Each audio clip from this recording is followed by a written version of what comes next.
In the annals of history, few names evoke the same level of awe and admiration as Alexander the Great. Born in 356 BCE in the ancient city of Pella, the capital of Macedonia, Alexander was destined for greatness from the start. He was the son of King Philip II of Macedon, a brilliant military strategist, and Olympias, a fiercely ambitious woman who claimed descent from Achilles himself. From the moment he could walk, Alexander's life was a whirlwind of education, ambition, and warfare. As a young boy, Alexander showed extraordinary promise. His most famous tutor was none other than Aristotle, one of the greatest philosophers of all time. Under Aristotle's guidance, Alexander studied philosophy, politics, literature, and science.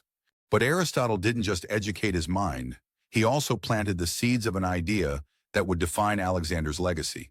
The concept of a unified world under one ruler, combining Greek culture with the best elements of other civilizations. But make no mistake, Alexander wasn't just a scholar. From a young age, his ambition for military glory was apparent. The famous story of Bucephalus, a wild horse no one could tame, says it all. At just 12 years old, Alexander calmed the stallion by observing that it was afraid of its own shadow. By mastering Bucephalus, Alexander proved not only his courage and skill, but also his talent for understanding the nature of those he sought to conquer. By the time he was 16, Alexander was already leading armies. While his father, Philip, was away on campaign, Alexander quashed a rebellious town and founded a city named Alexandropolis in its place, a hint of what was to come. Then, in 336 BCE, tragedy struck.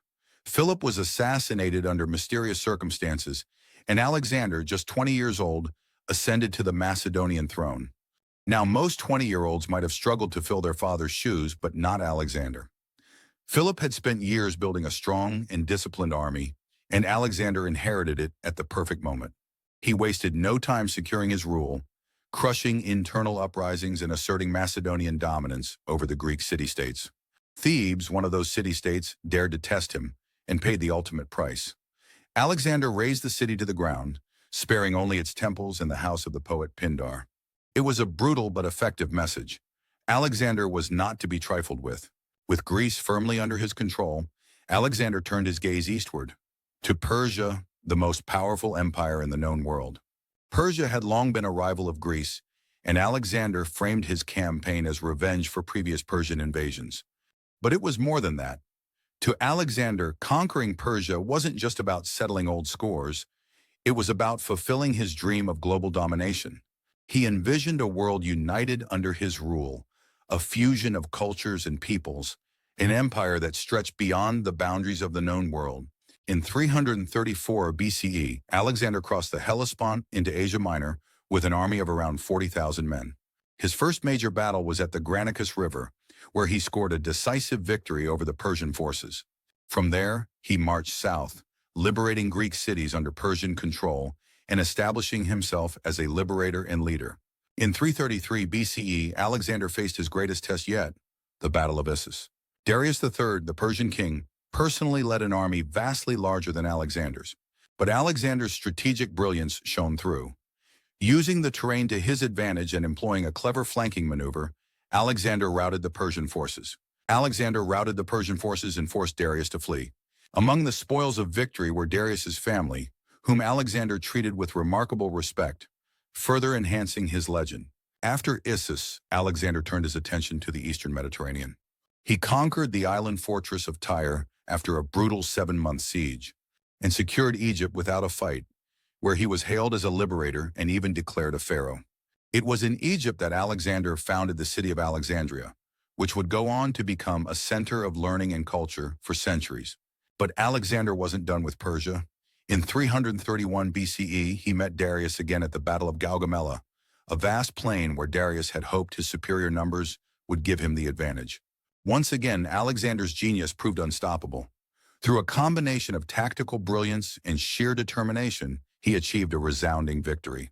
Darius fled once more, and Alexander entered the Persian capitals of Babylon, Susa, and Persepolis, claiming the wealth of the largest empire the ancient world had ever known. However, conquering Persia wasn't enough for Alexander. He pursued Darius into the eastern provinces, but before he could capture him, Darius was betrayed and killed by one of his own governors. Alexander, ever the opportunist, used this as a pretext to declare himself the legitimate ruler of Persia. But he also mourned Darius's death, showing a surprising level of respect for his defeated rival. From there, Alexander's ambitions only grew. He pushed further east into the unknown lands of Central Asia, founding new cities and integrating local populations into his empire. He married Roxana, a princess from Bactria, in a move designed to unite Macedonian and Persian cultures. But Alexander's greatest challenge lay ahead: India.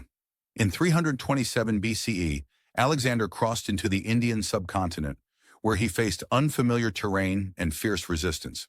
The Battle of the Hydaspes River was one of his most challenging campaigns.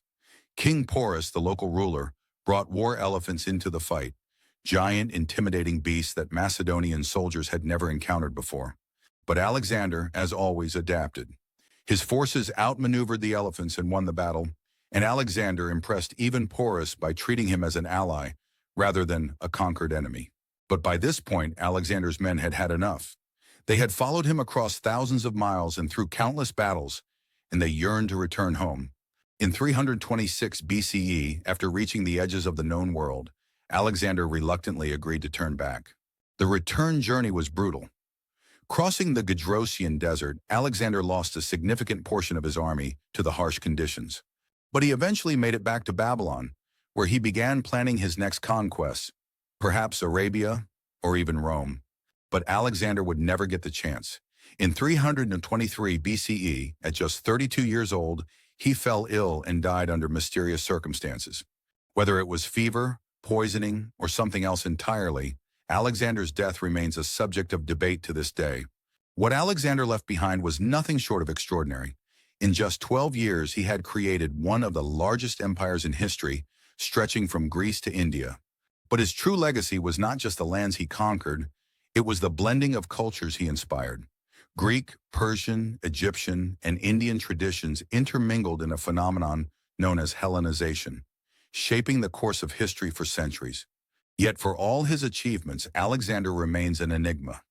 Was he a visionary leader striving for unity, or a ruthless conqueror driven by ambition? Perhaps he was both. What's undeniable is that Alexander the Great lived a life unlike any other, a life that changed the world forever.